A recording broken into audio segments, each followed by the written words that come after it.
This is a 2016 YFZ450R that I've modified to support long trail rides, and I'll cover all the mods by section.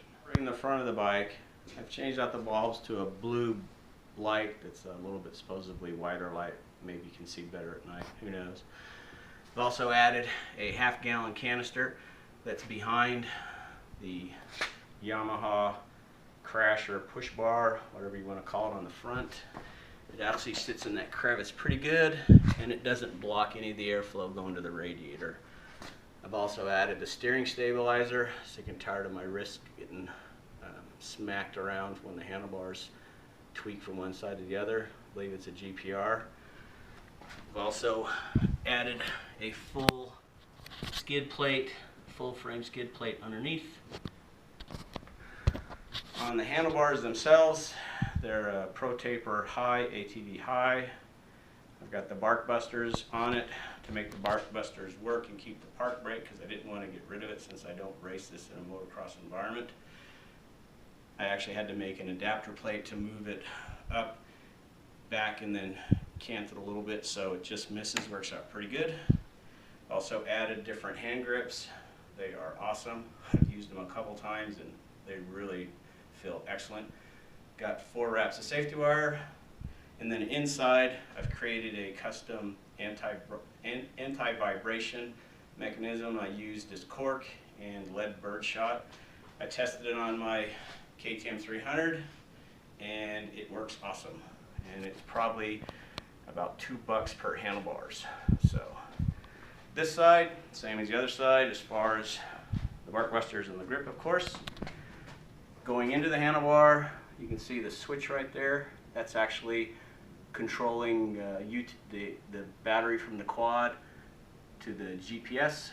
So I can run the GPS for as long as I need to, and then I can unmount it real quickly because it's made for motorcycles, and just walk around with a normal battery. I've also got the Trail Tech RPM and hour meter. I had to put a new one on, that's why it says 0. And there's also a map switch that goes to the power commander that right now is configured to turn on the O2 sensor. I can also reassign it to a different map or other odds and ends. Going down this side, before I move on, up here, I've got an IMS, I think it's a 3.8 gallon tank. You have to cut the top plastic to make it fit correctly. Came out okay. Wish the cut would have been a little bit better, but hey, it's not that big of a deal. Everything's going to get scratched up anyway. I've removed the safety stickers. I don't know if I'm going to go to jail over that, but they serve no purpose for me. I've added a little bag that I've actually pop riveted into the back side, and it allows me just to have little odds and ends, the truck keys or whatever I want, just little small odds and ends. Moving down, I've added a non-slip seat cover. I don't want to ever do a quad seat cover like this ever again. It is 1,000 times harder than doing a motorcycle, but I guess it turned out okay. On this side, I've added the Yamaha Nerfs, and I've also added a 3/4 gallon cylinder just like the front. And the way they're mounted is, if you look down here, you can actually see that there's a wing nut that pinches the clamp. I've actually made a little tool that grabs that with a little leverage bar that I actually throw in that little pouch there, so if there's a ton of dirt on it, I can still undo it, and I can do it a little bit tighter. The whole additional weight between the Nerfs and other odds and ends, I'll weigh the quad, but I'm probably looking at max about 20 pounds added, because I've shaved some weight with the aftermarket exhaust, which we'll get to in a second.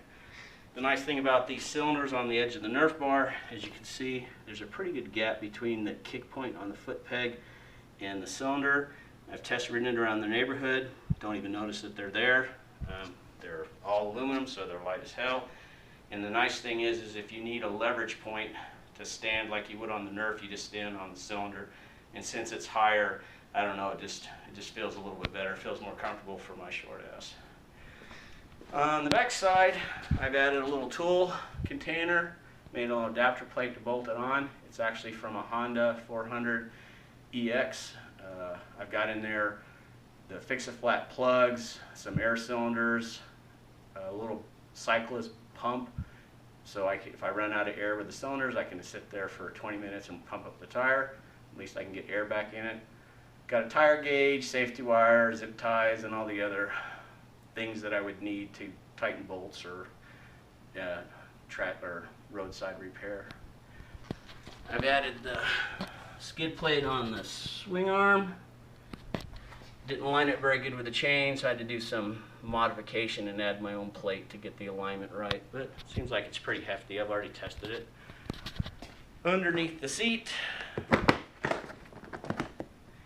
I've got the supposedly high flow intake. Gives you the different adapters so you can actually run the non-factory air cleaners. Got some extra tools here. Got the power commander sitting in there with the O2 module. I've actually got a spare spark plug and additional tools. And GPS just showed up in the package. So I'm going to pause for a second and then I'll be back on. Continuing the tour, I've added the Yoshimir full exhaust. It's a spark arrestor. And I've also got the little plug there for when I'm not riding and keep the crap out, especially when I'm washing it. Haven't done anything with the rear shock, it's stock. Haven't done anything with the rear tires, they're stock. On this side, same thing. I've added a 3/4 gallon fuel cylinder. Same gapping, pretty much exactly the same as the other side. I've also added O2 sensor into the exhaust, which makes it nice for the power commander to get the tune correct. The stock tune that the tune that you can buy that comes with the power commander based off of the mods. Once I put the O2 sensor on, the tune was nowhere close, so I'm glad I decided to purchase it. Cleaned up how it runs a lot. Also wrapped the exhaust for a couple reasons. One, keeps my leg from burning up, and two, as you can see, the Yoshimir head pipe probably comes out about an, I don't know, close to 1.5 inches further than the stock pipe. Gets it real close to the radiator hose. And when I first started it up, without anything, the radiator hose was getting way too hot. So I went ahead and double wrapped the radiator hose to keep the exhaust heat off, and then wrapped also the exhaust. And additionally, underneath the fuel cell, I've added a kind of a heat blanket. There's a barrier blanket that keeps the engine heat from getting into the underside of the fuel cell. And I also added the that exhaust plug or whatever in the head where they recirculate part of the exhaust gases back into the intake. I bought the delete kit for that, so I don't know if I'm going to gel over that either. Continuing around, well, I'll show you the handlebars again. One thing I did forget to mention is for this GPS Garmin, I actually had to cut the top Yamaha plate, this modified plate here, and got created a custom plate that goes across the top that the mount goes to. Works out pretty good because it takes a couple seconds. Just push a little button over here and the thing pops out and you can walk around with it. Have the stock front shocks and stock front tires, no different with that. So that's pretty much the tour of the quad. If you got any questions, please just leave me a comment. Like I said, I'll list by brand all the items that are on here. I'm not endorsing anything. I bought the stuff based off of what met my needs and what I felt was decent quality. I'm not going to waste my money on junk. So anyway, hope someone finds this helpful. Said feel free to leave any comments, ask any questions, and I'll answer them if I have any info